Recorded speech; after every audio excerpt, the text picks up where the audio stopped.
Il y a des jours où tu as l'impression que Dieu est loin. Le silence de ta prière devient pesant. Les épreuves semblent interminables. Et ton cœur se demande « Où es-tu, Seigneur ?» Pourtant, la vérité est là, écrite noir sur blanc dans sa parole. Le Seigneur est proche de ceux qui ont le cœur brisé, et il sauve ceux dont l'esprit est abattu. Psaume 34, verset 19. Ce n'est pas un espoir vague, c'est une promesse divine. Si tu écoutes ce message aujourd'hui, ce n'est pas un hasard. Dieu veut que tu saches qu'il n'est pas loin, même si tout en toi te dit le contraire. Il marche avec toi dans l'ombre. Il te parle même dans le silence. Et si tu restes jusqu'à la fin, tu découvriras une vérité bouleversante sur sa présence, ainsi qu'une prière puissante pour raviver ta communion avec lui. Alors, avant d'aller plus loin, je t'invite à faire 2 choses essentielles. Abonne-toi à cette chaîne Lumière en Christ si tu veux entendre plus souvent des messages qui nourrissent ton âme, et aime cette vidéo si elle commence déjà à toucher ton cœur. Partage-la aussi à quelqu'un qui doute en ce moment, car Dieu veut l'atteindre à travers toi. Et surtout, écris en commentaire cette déclaration de foi. Je crois que Dieu est tout près de moi, même quand je ne le ressens pas. Car ce que tu confesses dans la foi, Dieu l'honore. Depuis les premiers chapitres de la Genèse jusqu'aux dernières paroles de l'Apocalypse, la Bible ne cesse de révéler une vérité bouleversante. Dieu ne s'éloigne jamais de ceux qu'il aime. Quand Adam et Ève se cachèrent dans le jardin, c'est Dieu qui vint à leur rencontre en disant « Où es-tu » Genèse chapitre 3 verset 9. Ce cri divin ne s'est jamais arrêté. Il traverse les siècles, résonne dans nos silences et atteint les cœurs les plus brisés. Dieu cherche l'homme. Dieu poursuit celui qui s'égare. Dieu s'approche même quand l'homme fuit. Le Seigneur Jésus lui-même a vécu ce mystère de proximité. Il a marché parmi les hommes, pleuré avec les affligés, touché les lépreux, consolé les solitaires. Et avant de retourner au Père, il a laissé cette promesse irrévocable. « Voici, je suis avec vous tous les jours, jusqu'à la fin du monde. » Matthieu chapitre 28, verset 20. Ce n'est pas une belle parole poétique. C'est un engagement éternel. Pourtant, dans notre époque bruyante et pressée, cette vérité est souvent oubliée. Beaucoup pensent que Dieu se manifeste seulement à travers des signes visibles, des miracles éclatants ou des émotions fortes. Mais la Bible nous enseigne qu'il est aussi dans le souffle doux et léger, dans l'attente, dans la foi nue.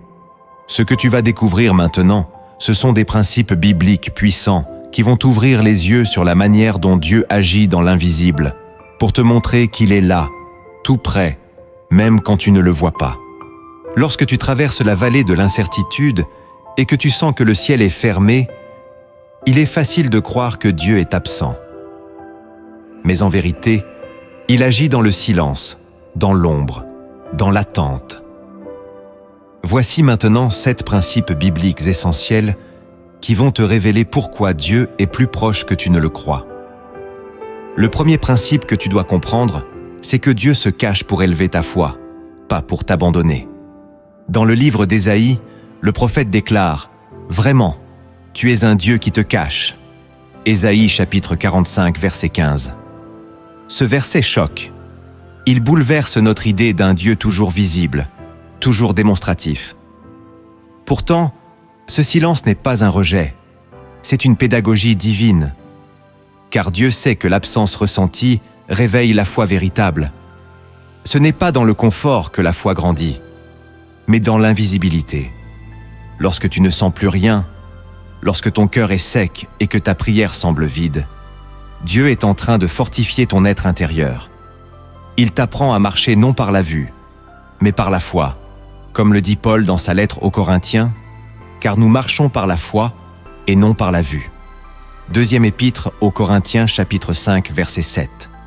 C'est dans ces moments de désert que se forge une foi mature, une foi qui n'est plus dépendante des émotions, des signes ou des réponses immédiates. Une foi qui persiste dans le silence, une foi qui proclame « Même si je ne le vois pas, je sais qu'il est là ». Dieu cache parfois sa face pour que tu le recherches de tout ton cœur.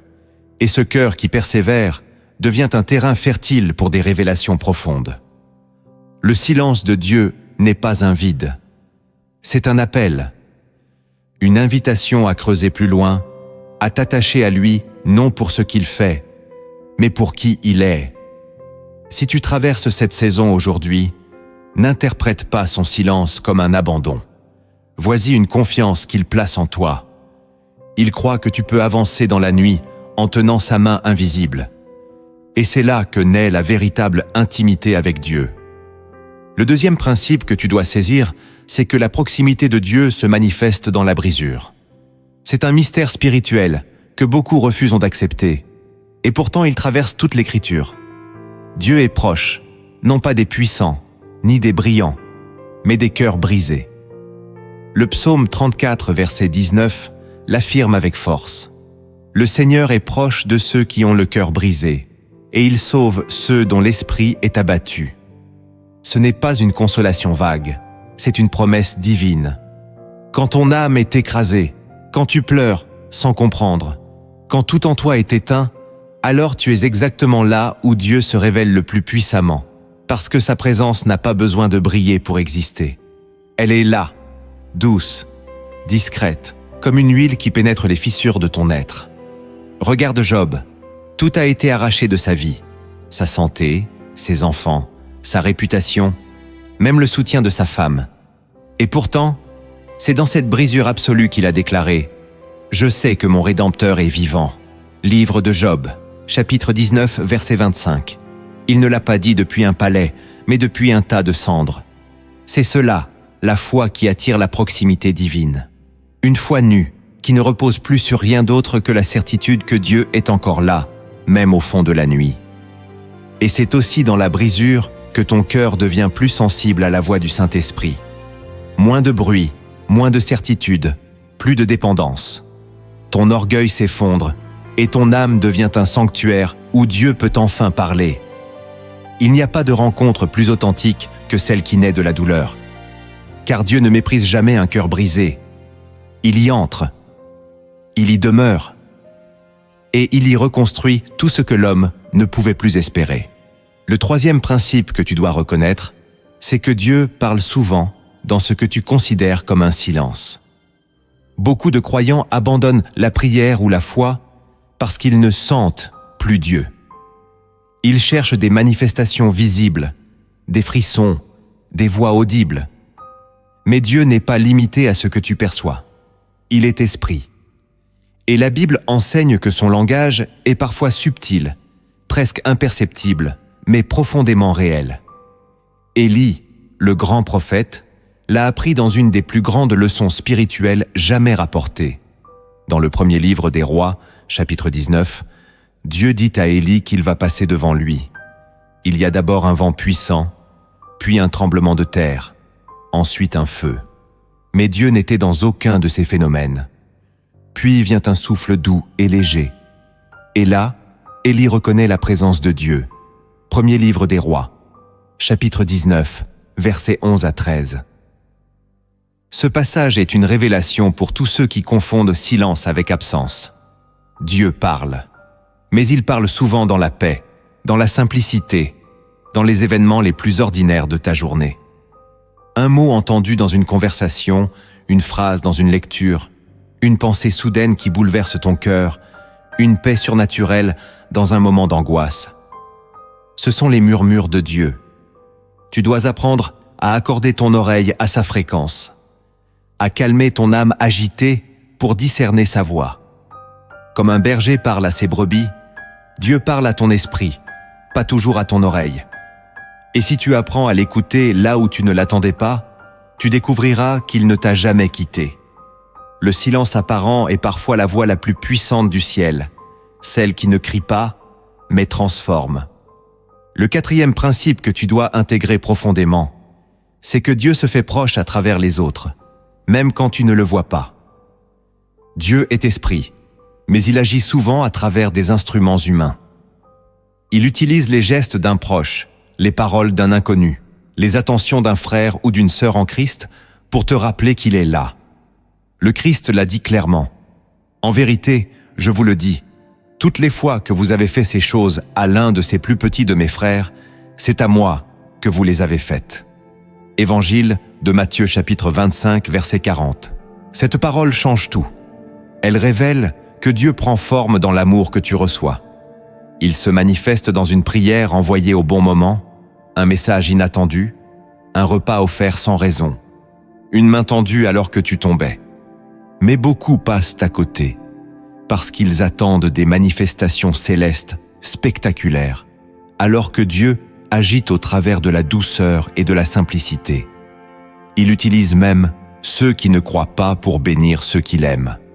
Il peut mettre sur ton chemin un collègue, un voisin, une personne de passage, et te faire entendre sa voix à travers une parole ordinaire. C'est ainsi qu'il accomplit son œuvre dans le secret. Regarde le bon Samaritain. Ce n'était pas un prêtre, ni un lévite. Pourtant, c'est lui que Dieu a utilisé pour révéler sa proximité et son amour concret. Et c'est toujours ainsi.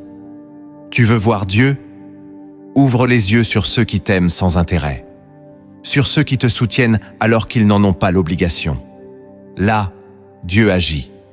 Là, Dieu est présent. Et parfois, il veut aussi passer par toi pour être proche d'un autre. N'oublie jamais que le canal de sa présence peut être humain, divinement humain. Le 5e principe que tu dois recevoir dans ton cœur, c'est que Dieu est encore plus proche quand tu l'invites dans ton quotidien, pas seulement dans ta religion. Dieu ne veut pas d'une relation enfermée dans des horaires ou des lieux sacrés. Il veut habiter chaque instant de ta vie. La présence divine n'est pas réservée au dimanche matin, ni à quelques minutes de prière. Elle est là, constante, vivante, à chaque respiration.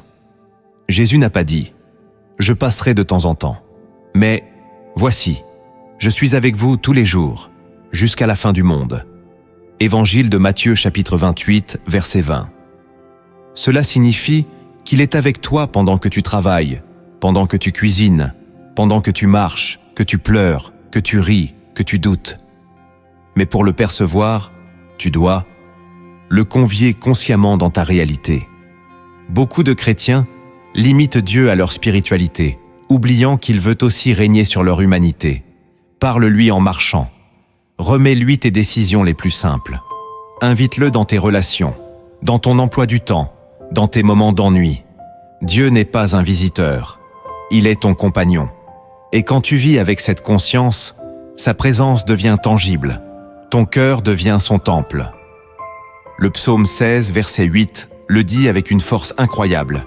« J'ai constamment l'Éternel sous mes yeux. Quand il est à ma droite, je ne chancelle pas. » Voilà le secret.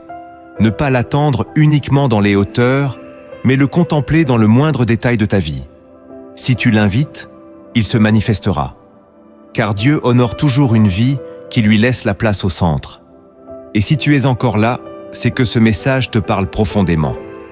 Alors fais un geste simple mais puissant. Abonne-toi à cette chaîne Lumière en Christ, pour que ces paroles de foi t'accompagnent chaque semaine. Like cette vidéo si elle réveille quelque chose en toi. Et partage-la à quelqu'un qui attend une réponse du ciel. Car parfois, Dieu utilise simplement ton clic pour toucher une âme. Le 6e principe que tu dois graver en toi, c'est que Dieu est plus proche dans l'attente que dans la précipitation. Le monde moderne t'entraîne dans l'urgence. Il faut comprendre vite, obtenir vite, réussir vite. Mais Dieu, lui, agit dans un autre temps. Il se révèle à ceux qui savent attendre, persévérer, patienter sans céder à l'impatience. Le livre d'Ésaïe nous offre cette promesse intemporelle. Mais ceux qui se confient en l'Éternel renouvellent leur force. Ils prennent le vol comme les aigles. Ils courent et ne se lassent point. Ils marchent et ne se fatiguent point. Ésaïe chapitre 40, verset 31. Ce renouvellement ne vient pas d'un miracle soudain, mais d'une attente pleine de confiance. L'attente n'est pas une perte de temps. C'est un espace sacré où Dieu travaille en profondeur. Il façonne ton caractère. Il purifie tes motivations. Il élargit ta capacité à recevoir. Et dans ce silence qui semble inutile, sa présence devient plus réelle que jamais. Abraham a attendu 25 ans. Joseph a attendu dans une prison. David a attendu dans les grottes. Et chacun d'eux a vu Dieu se manifester avec puissance, au moment juste, pas avant. Pourquoi? Parce que l'attente forge des hommes de révélation, pas de surface. Quand tu te précipites, tu risques de courir devant Dieu. Mais quand tu acceptes d'attendre dans la foi, même sans comprendre, tu marches à son rythme. Et c'est là que tu découvres sa proximité. Dans le calme, dans la confiance, dans la stabilité intérieure. Ne méprise pas l'attente. Elle est le creuset où Dieu se rend visible à ceux qui ne l'imposent pas, mais l'invitent à leur rythme. C'est dans l'attente que la foi devient vision et que la paix prend racine. Le 7e principe que tu dois accueillir avec foi, c'est que Dieu est le plus proche quand tu choisis de lui obéir, même sans tout comprendre. L'obéissance est l'une des formes les plus puissantes de proximité avec Dieu. Ce n'est pas une soumission aveugle, c'est un acte de confiance. Jésus l'a montré dans les moindres gestes de sa vie terrestre. Il ne faisait rien sans avoir vu le Père le faire. Dans l'évangile de Jean, chapitre 14, verset 23, il déclare « Si quelqu'un m'aime, il gardera ma parole, et mon Père l'aimera. Nous viendrons à lui, et nous ferons notre demeure chez lui. » Ce verset ne parle pas d'une simple présence, il parle d'une habitation divine. Dieu vit là où l'obéissance est réelle, même silencieuse. Parfois, Dieu te demande de faire des choses qui n'ont pas de sens immédiat. Pardonner sans excuse, aimer sans retour, semer dans la sécheresse, te taire quand tu veux crier. Ce sont des actes qui n'ont rien de spectaculaire, mais qui portent un poids éternel. Et c'est dans ces choix simples et profonds que tu permets à Dieu de s'approcher plus que jamais. Car l'obéissance ouvre la porte à sa présence. Regarde Abraham, il est parti sans savoir où il allait. Moïse a levé son bâton avant même que la mer ne s'ouvre. Pierre a jeté ses filets une fois de plus, alors qu'il n'y avait rien. À chaque fois, l'obéissance a précédé la manifestation. Et à chaque fois, Dieu s'est révélé de manière intime, puissante, irréfutable. Tu veux sentir Dieu plus proche? Commence par lui obéir, même dans le détail. Car l'obéissance est le langage de ceux qui marchent avec Dieu, et le chemin invisible par lequel il se rend visible. Tu as entendu les fondements. Tu as vu comment Dieu agit dans le silence et la foi. Mais maintenant, laisse-moi t'emmener plus loin. Car la parole cache des vérités profondes, souvent ignorées par ceux qui ne regardent qu'à l'extérieur. Ce que tu vas découvrir ici peut transformer radicalement ta perception de la présence de Dieu dans ta vie. La première vérité cachée que tu dois découvrir, c'est que Dieu est souvent le plus actif quand tu crois qu'il ne fait rien. Il y a des moments dans ta vie où tout semble figé. Tu pries, tu jeûnes, tu pleures, tu espères, mais rien ne bouge. Et tu te dis « Dieu m'a oublié ». Pourtant, c'est là que son activité est la plus stratégique. Dieu ne travaille pas à la surface. Il œuvre en profondeur. Il prépare ce que tu ne vois pas. Il assemble ce que tu ne comprends pas. Il met en place ce que tu n'as pas encore demandé. Regarde l'histoire de Joseph. Pendant les années de prison, on aurait pu croire que Dieu avait abandonné son serviteur. Mais en réalité, Dieu était en train de poser chaque pierre qui allait l'emmener jusqu'au trône de l'Égypte. Dans le livre de la Genèse, chapitre 50, verset 20, Joseph dira à ses frères « Vous aviez médité de me faire du mal. Dieu l'a changé en bien pour accomplir ce qui arrive aujourd'hui. » Ce que tu crois être une stagnation est parfois une incubation. Dieu te protège d'un danger que tu ne soupçonnes pas. Il retarde un projet pour l'aligner à son calendrier parfait. Il cache encore ta bénédiction parce que ton cœur n'est pas totalement prêt. Et surtout, il agit souvent là où tu ne regardes pas. Ce n'est pas parce que tu ne vois rien qu'il ne fait rien. Le livre d'Habacuc, chapitre 1, verset 5, nous livre cette déclaration percutante. « Je vais faire en vos jours une œuvre que vous ne croiriez pas si on la racontait. » Dieu prépare des œuvres invisibles, des délivrances silencieuses, des percées qui mûrissent en secret. Ce que tu vis aujourd'hui ne dit rien de ce que Dieu est en train de bâtir pour demain. Il travaille dans l'ombre pour te surprendre à la lumière. La deuxième vérité cachée que tu dois comprendre, c'est que Dieu permet parfois l'obscurité pour te révéler sa lumière intérieure. Dans le livre d'Ésaïe, il est écrit « Je te donnerai des trésors cachés dans les ténèbres, des richesses enfouies dans les lieux secrets. » Ésaïe chapitre 45, verset 3. Ce verset est puissant. Il te montre que Dieu ne fuit pas les ténèbres. Au contraire, il y cache ses plus grandes révélations. L'homme naturel fuit l'obscurité, car elle symbolise la peur, la confusion, la solitude. Mais Dieu, lui, s'y rend intentionnellement pour y forger des destinées. Regarde Moïse. Il est monté sur la montagne et une nuée sombre a recouvert le sommet. Ce n'était pas une tempête, c'était la présence de Dieu. L'Exode, chapitre 20, verset 21, dit « Moïse s'approcha de la nuée obscure où Dieu était. C'est dans cette obscurité qu'il a reçu les paroles les plus saintes, les tables de la loi. L'obscurité n'était pas un obstacle, c'était un voile sacré. Et c'est souvent ainsi dans ta propre vie. Tu passes par des moments flous, incompréhensibles. Tu ne sais plus où aller, tu ne vois plus le sens de ce que tu vis. Mais c'est précisément dans ces lieux de silence que Dieu dépose ses perles spirituelles. Il ne veut pas seulement que tu brilles à l'extérieur, il veut que tu brûles à l'intérieur. Et ce feu sacré ne naît pas dans les projecteurs. Il naît dans la nuit, dans l'obscurité volontaire où tu choisis de rester fidèle, même quand tout te pousse à abandonner.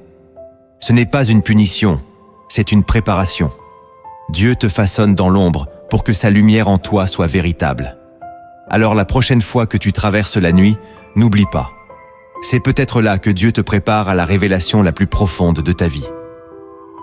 La troisième vérité cachée que tu dois recevoir, c'est que Dieu est le plus proche quand tu ne peux compter que sur lui. L'un des plus grands pièges de la foi moderne, c'est de croire que Dieu vient en renfort, alors que nous avons déjà des solutions humaines. Pourtant, la Bible enseigne autre chose. Dieu devient tangible quand tout le reste s'effondre. C'est lorsqu'il ne te reste plus rien que tu découvres que lui seul suffit. L'évangile de Jean, chapitre 6, raconte que les disciples étaient dans une barque. Au milieu de la mer agitée, Jésus n'était pas là. Le vent soufflait fort, la nuit était avancée. Et c'est alors, dans cette absence apparente, que Jésus vint à eux, marchant sur les eaux. Jean chapitre 6, versets 17 à 20. Il n'est pas venu quand la mer était calme, mais quand leur force était épuisée. Cette vérité est profonde. Dieu se manifeste dans l'impuissance. Pas pour te ridiculiser, mais pour t'enseigner la dépendance. Tant que tu as des plans de secours, des appuis humains, des solutions de rechange, tu ne peux pas expérimenter la plénitude de sa fidélité. Mais quand tu arrives au bout de toi-même, il se révèle comme l'alpha et l'oméga. Il devient ton tout, ton refuge, ton appui, ton espérance. Le roi David l'a compris dans ses détresses. Il a écrit « Mon âme s'attache à toi, ta droite me soutient ». Psaume 63, verset 9. Cette main invisible devient perceptible seulement quand tu n'as plus rien d'autre à quoi t'accrocher. Dieu ne cherche pas à te priver. Il cherche à t'attirer. Et parfois, il te retire les béquilles pour que tu découvres la solidité de ses bras. C'est une révélation silencieuse, mais décisive. Dieu se fait proche non pas quand tu contrôles tout, mais quand tu lui remets tout. Ce dépouillement, douloureux mais sain, est souvent la clé d'une rencontre intime et inoubliable avec sa présence. La quatrième vérité cachée que tu dois méditer, c'est que Dieu t'observe dans le secret pour te récompenser au grand jour. Il y a une dimension de la présence de Dieu que peu de croyants saisissent vraiment. Son regard constant. Pas un regard de jugement, mais un regard d'amour, de précision, de veille. Jésus l'a affirmé dans l'évangile de Matthieu, chapitre 6, verset 6. « Ton Père, qui voit dans le secret, te le rendra. » Cette parole est un trésor. Elle révèle que Dieu est attentif à tout ce qui se passe dans l'ombre, à chaque larme que tu verses sans témoin, à chaque prière chuchotée sous la fatigue, à chaque acte de fidélité que personne ne remarque. Dieu voit tout, il enregistre tout, et surtout, il honore tout. Ce que les hommes ignorent, Dieu le célèbre. Ce que ton entourage méprise, le ciel l'élève. Et c'est dans ces moments d'abandon secret, d'adoration silencieuse, que Dieu s'approche avec la plus grande tendresse. Il ne cherche pas la foule, ni l'excitation. Il cherche ton cœur dans le calme, dans la vérité. Le psaume 139, verset 2 déclare « Tu sais quand je m'assieds et quand je me lève, tu pénètres de loin ma pensée. » Ce regard-là n'est jamais absent. Il est constant, patient, compatissant. Et il prépare une récompense. Pas seulement dans l'éternité, mais aussi ici-bas, au moment choisi par Dieu. Tu te sens oublié? Peut-être que c'est justement dans cette invisibilité que Dieu bâtit ta crédibilité. Car il ne récompense pas le bruit, mais la fidélité. Et plus tu restes vrai dans le secret, plus tu t'attires la présence manifeste de Dieu. Il t'observe pour te bénir. Et quand le temps sera venu, il révélera publiquement ce qu'il a vu en toi, silencieusement. La 5e vérité cachée que tu dois recevoir avec foi, c'est que Dieu n'attend pas que tu sois parfait pour s'approcher de toi. C'est l'un des plus grands mensonges que l'ennemi utilise pour te couper de la présence divine. L'idée que Dieu s'éloigne à cause de tes faiblesses. Que tu dois d'abord réparer, corriger, mériter, avant de ressentir sa proximité. Pourtant, la Bible dit l'inverse. L'Évangile de Luc, chapitre 15, nous raconte l'histoire du fils prodigue. Ce jeune homme avait tout gâché. Il avait brisé l'honneur de son père, dilapidé ses ressources et plongé dans la honte. Mais dès qu'il a fait un seul pas vers la maison, comme il était encore loin, son père le vit et fut ému de compassion. Il courut se jeter à son cou et le baisa. Évangile de Luc, chapitre 15, verset 20. Voilà le cœur de Dieu. Il ne te repousse pas à cause de tes fautes. Il court vers toi dès que ton cœur se tourne vers lui, même faiblement, même timidement. Ce n'est pas ta perfection qui attire sa présence, c'est ton humilité, ton honnêteté, ton désir sincère. Tu peux être sale, brisé, incohérent. Mais si tu dis « Seigneur, j'ai besoin de toi », il vient. Pas avec reproche, mais avec miséricorde. David, après son péché, a crié dans le psaume 51 « Ne me rejette pas loin de ta face, ne me retire pas ton Esprit Saint. » Et Dieu l'a restauré, parce qu'il est le Dieu des recommencements. Tu crois qu'il est loin à cause de ton péché? Non, il est tout près, attendant que tu ouvres seulement un peu ton cœur, et il entrera. Ce que tu crois être une séparation est parfois une illusion alimentée par la honte. Mais la croix de Christ a abattu toute distance. Le voile a été déchiré. L'accès est ouvert. Et même au plus bas, même dans tes pires moments, Dieu est là. Il n'attend pas que tu sois parfait. Il attend que tu sois vrai. C'est tout. Et c'est suffisant pour qu'il vienne, qu'il restaure et qu'il demeure avec toi. Tu as entendu les principes. Tu as reçu les révélations. Mais maintenant, il est temps de descendre dans la réalité de ta marche. Car la foi ne se limite pas à l'écoute. Elle devient puissance quand elle se vit. Voici comment intégrer chaque vérité dans ton quotidien, pour expérimenter concrètement la présence de Dieu, là où tu es, ici et maintenant. Le premier acte que tu dois poser, c'est de sanctifier tes silences. Dans un monde bruyant, saturé de voix, d'écrans, de distractions, Dieu cherche des cœurs capables de lui offrir un espace vierge. Non pas un lieu parfait, mais un instant de silence habité. Beaucoup veulent entendre Dieu, mais ne lui laissent jamais l'occasion de parler. Ton premier acte, c'est de lui réserver des moments où tu te tais, où tu éteins les notifications, où tu coupes le flot des pensées, non pour fuir, mais pour accueillir. Le livre des Lamentations dit « Il est bon d'attendre en silence le secours de l'Éternel ». Lamentations chapitre 3 verset 26. Commence par 5 minutes, chaque jour, sans demander, sans supplier, juste être là, avec lui. Dans cette immobilité volontaire, tu découvriras une présence stable, une paix surnaturelle, une écoute qui dépasse toutes les révélations. Car Dieu ne parle pas pour remplir le vide. Il parle dans le cœur qui a accepté de se taire pour le recevoir. C'est une discipline simple, mais elle change tout. Tu passes du religieux à l'intime, du visible à l'essentiel. Et peu à peu, ce silence devient sacré. Il devient un lieu de rencontre. Il devient ton autel secret, là où Dieu s'approche sans bruit, mais avec puissance. Le deuxième acte que tu dois poser, c'est de reconnaître Dieu dans les détails. La plupart des croyants attendent des manifestations spectaculaires pour sentir que Dieu est proche. Des guérisons visibles, des miracles éclatants, des paroles prophétiques précises. Mais Dieu, lui, aime se cacher dans les petits gestes, les signes discrets, les clins d'œil quotidiens. Il est dans ce sourire inattendu, dans cette chanson qui tombe au bon moment, dans ce mot d'encouragement qui répond à ton cri intérieur. Le livre des Proverbes dit « Connais-le dans toutes tes voies, et il aplanira tes sentiers. » Proverbes, chapitre 3, verset 6. Dieu veut que tu le reconnaisses là où tu ne pensais pas qu'il était. Quand tu ouvres les yeux le matin et que ton souffle est là, c'est sa fidélité. Quand une pensée te console sans raison apparente, c'est sa main invisible.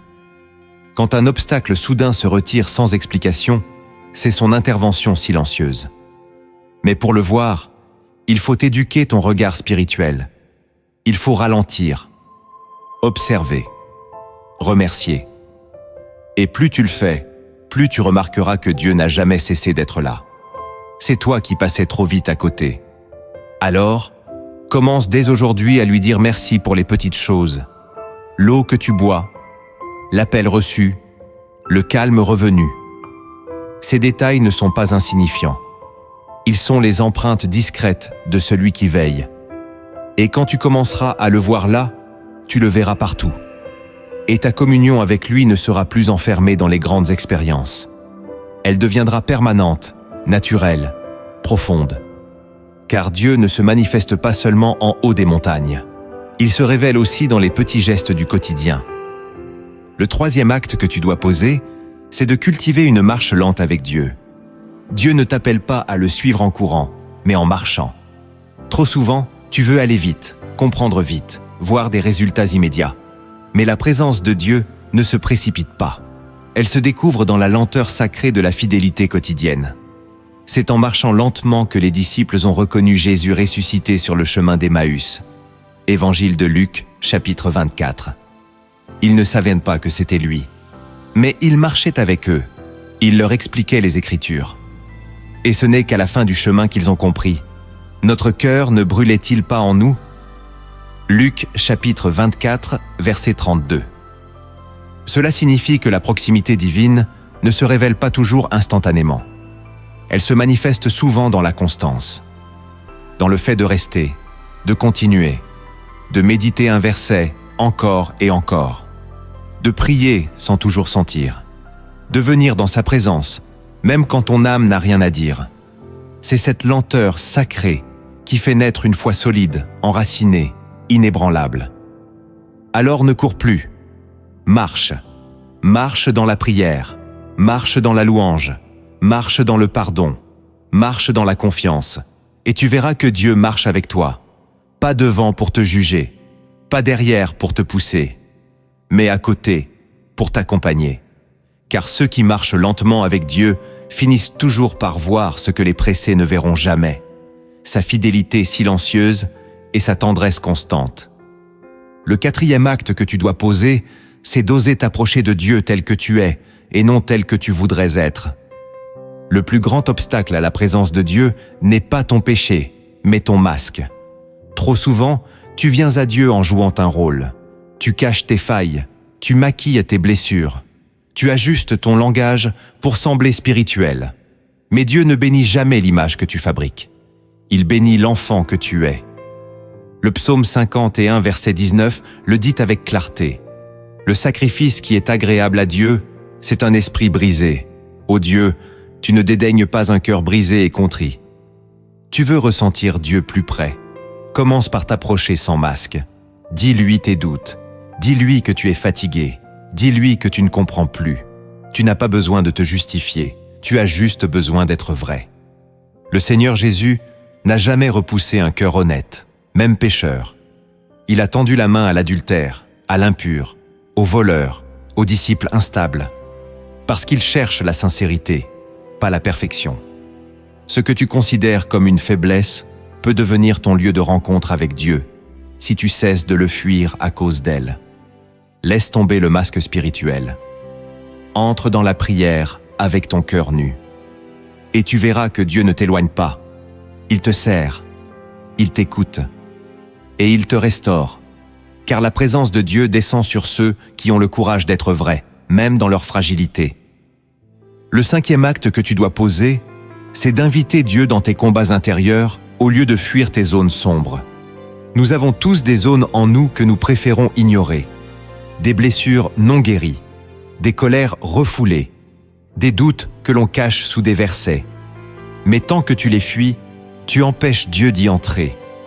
Et tant que tu fais semblant que tout va bien, tu restes loin de cette proximité profonde qu'il veut établir avec toi. Le psaume 139, verset 23, exprime cette prière radicale. « Sonde-moi, ô Dieu, et connais mon cœur. Éprouve-moi, et connais mes pensées. » Ce n'est pas une prière anodine, c'est un acte de courage spirituel.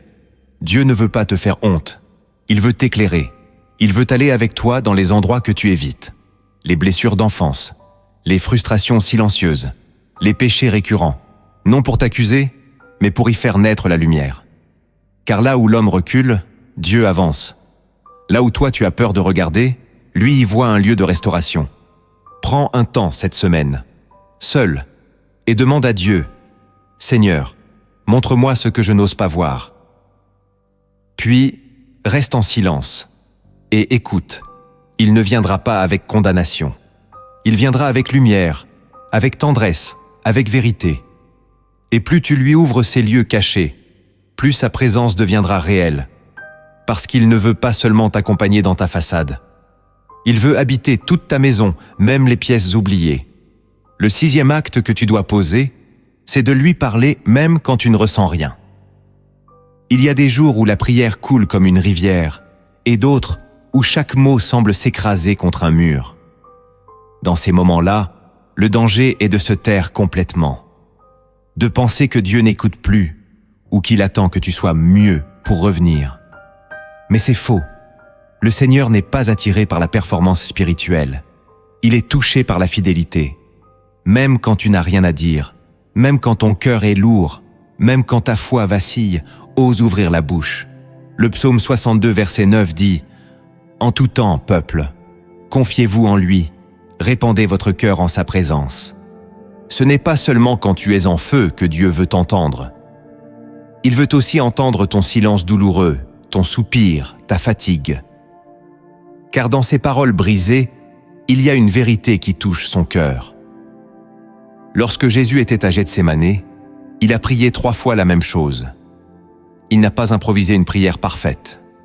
Il a répété, avec douleur, avec sueur, avec sang. Et pourtant, le ciel a entendu. Tu n'as pas besoin d'être éloquent. Tu as besoin d'être présent. Parle lui-même si tu ne ressens rien. Dis-lui ton vide. Dis-lui que tu ne comprends pas. Parfois, ces prières-là sont les plus puissantes, parce qu'elles ne reposent pas sur l'émotion, mais sur la décision. Et cette fidélité dans l'aridité devient une offrande précieuse. Elle attire la présence de Dieu, plus que tu ne le crois. Le 7e acte que tu dois poser, c'est de bâtir un autel invisible dans ton quotidien. Dans l'Ancien Testament, les patriarches bâtissaient des autels pour marquer un lieu de rencontre avec Dieu.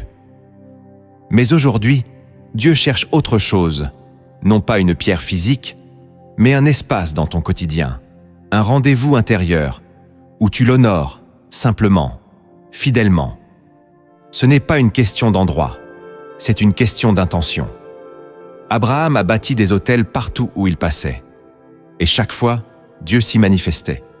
Ton autel, c'est ce coin de ta journée que tu sanctifies pour lui. Peut-être 5 minutes le matin, ou un moment de marche en silence. Peut-être un carnet où tu écris ce que tu ressens. Peut-être un chant que tu lui offres avant de dormir. Ce n'est pas la grandeur du geste qui attire sa présence, c'est la sincérité du cœur. Le psaume 25, verset 14 nous dit « L'amitié de l'Éternel est pour ceux qui le craignent, et son alliance leur donne instruction. » Cette intimité, ce lien vivant, se bâtit dans le régulier, pas dans l'exceptionnel. Bâtir un autel, c'est dire à Dieu « Je t'attends ici ». Et même si rien ne se passe au début, tu verras. Un jour, dans cet espace que tu auras consacré, sa voix se fera entendre. Sa paix descendra. Et ce lieu invisible deviendra ton refuge, ton repère, ton point d'ancrage. Car Dieu honore toujours un cœur qui lui fait de la place. Pour t'aider à graver dans ton cœur tout ce que tu viens d'entendre, laisse-moi te raconter une parabole inspirée d'en haut. Une histoire simple, mais porteuse d'une vérité éternelle. Écoute-la attentivement, car elle pourrait bien être la tienne. La parabole du puits invisible. Il était une fois un homme qui vivait dans un désert sec et brûlant. Chaque jour, il avançait, espérant trouver un point d'eau. Il priait, il cherchait, il scrutait l'horizon. Mais tout semblait vide. Le ciel restait silencieux. Les jours passaient, les forces diminuaient, et l'homme finit par tomber à genoux, épuisé. Il leva les yeux au ciel et cria « Seigneur, où es-tu? M'as-tu oublié ?» Alors que tout en lui s'apprêtait à abandonner, une voix douce, profonde, presque inaudible, murmura à son cœur « Creuse là où tu es. » L'homme regarda le sol. Rien n'indiquait qu'il y avait de l'eau. Le sable était sec, la terre dure. Il hésita. Mais il n'avait plus rien à perdre. Alors il obéit. Il prit une pierre et commença à frapper la terre. Les heures passèrent, puis les jours. Tout en lui doutait. Mais la voix revenait. Continue de creuser. Et un matin, alors que le soleil se levait, sa pierre frappa quelque chose. Il gratta et une source jaillit, pure, fraîche, inépuisable. Il tomba à genoux et pleura. Ce puits était là depuis le début, juste sous ses pieds, invisible à l'œil nu, mais réel, vivant, présent, caché par Dieu pour être révélé au moment juste. Et cette voix lui dit encore une fois, « Je n'étais pas absent. J'étais juste plus profond que tu ne regardais. » Tu as écouté ce message du début à la fin. Et si ton cœur est encore là, c'est qu'il a reconnu une vérité qu'il attendait depuis longtemps. Tu n'es pas seul. Tu n'as jamais été seul. Même dans le silence, même dans la sécheresse, même dans la confusion, Dieu était là. Pas au loin, pas distrait, mais tout près, silencieux, parce qu'il construisait quelque chose de plus grand, caché, parce qu'il préparait ton cœur à entendre ce que tu ne pouvais pas encore comprendre, invisible, parce qu'il voulait que tu le cherches au-delà du visible. Tu as appris que Dieu se cache pour élever ta foi, qu'il est proche dans la brisure, qu'il parle dans les silences, qu'il agit à travers les autres, qu'il s'approche dans le quotidien, qu'il travaille dans ton attente, et qu'il se révèle à ceux qui lui obéissent, même sans tout saisir. Tu as découvert que, souvent, c'est dans les moments où tu crois qu'il est loin, qu'il est en train de faire son œuvre la plus profonde. Tu as vu que ton silence peut devenir sanctuaire, que ta lenteur peut devenir marche, que ton vide peut devenir appel. Dieu ne cherche pas ton image spirituelle, il cherche ton cœur sincère. Alors aujourd'hui, fais un pas nouveau, pas un pas religieux, un pas vrai. Prends la décision de le chercher non pas seulement dans les hauteurs, mais dans les profondeurs. Non pas seulement quand tout va bien, mais quand tout est flou. Bâtis ton puits invisible. Écoute son murmure. Offre-lui ton silence, ton quotidien, tes zones d'ombre. Et tu verras, il était là depuis le début. Maintenant, si ce message a touché ton cœur, je t'invite à poser un acte de foi. Abonne-toi à cette chaîne Lumière en Christ pour recevoir chaque semaine des paroles qui nourrissent ton âme et te rapprochent du cœur de Dieu. Like cette vidéo si elle a semé quelque chose en toi et partage-la à quelqu'un qui croit que Dieu est loin. Il a besoin de savoir qu'il est en réalité tout proche. Et avant de te laisser partir, prends ce moment avec moi. Un instant à genoux dans l'esprit. Écoutons cette prière ensemble. Seigneur éternel, toi qui vois les cœurs quand ils s'égarent, toi qui restes proche même dans le silence, je viens à toi tel que je suis. Je ne comprends pas tout. Je ne ressens pas toujours ta présence. Mais je choisis de croire que tu es là. Je te donne mes silences, mes doutes, mes lenteurs. Je te donne mes blessures, mes vides, mes peurs. Seigneur, apprends-moi à te reconnaître dans les détails, dans le souffle du matin, dans la paix qui revient sans explication, dans l'amour que je reçois, même sans le chercher. Fais-moi voir que tu es dans chaque pas, même quand je ne sais pas où je vais. Seigneur, je te bâtis un autel dans mon quotidien. Je veux t'inviter dans mes heures creuses, dans mes gestes simples, dans mes pensées les plus ordinaires. Habite ce lieu, fais-en ton sanctuaire, parle à mon cœur, éveille mon esprit. Et lorsque je ne te sens plus, rappelle-moi que tu es là, silencieux, fidèle, plus proche que je ne le crois. Je te rends grâce, Seigneur, car je sais que dès aujourd'hui, ma marche ne sera plus jamais la même. Tu es avec moi, tu es en moi, et je ne l'oublierai plus. Au nom de Jésus-Christ, Amen.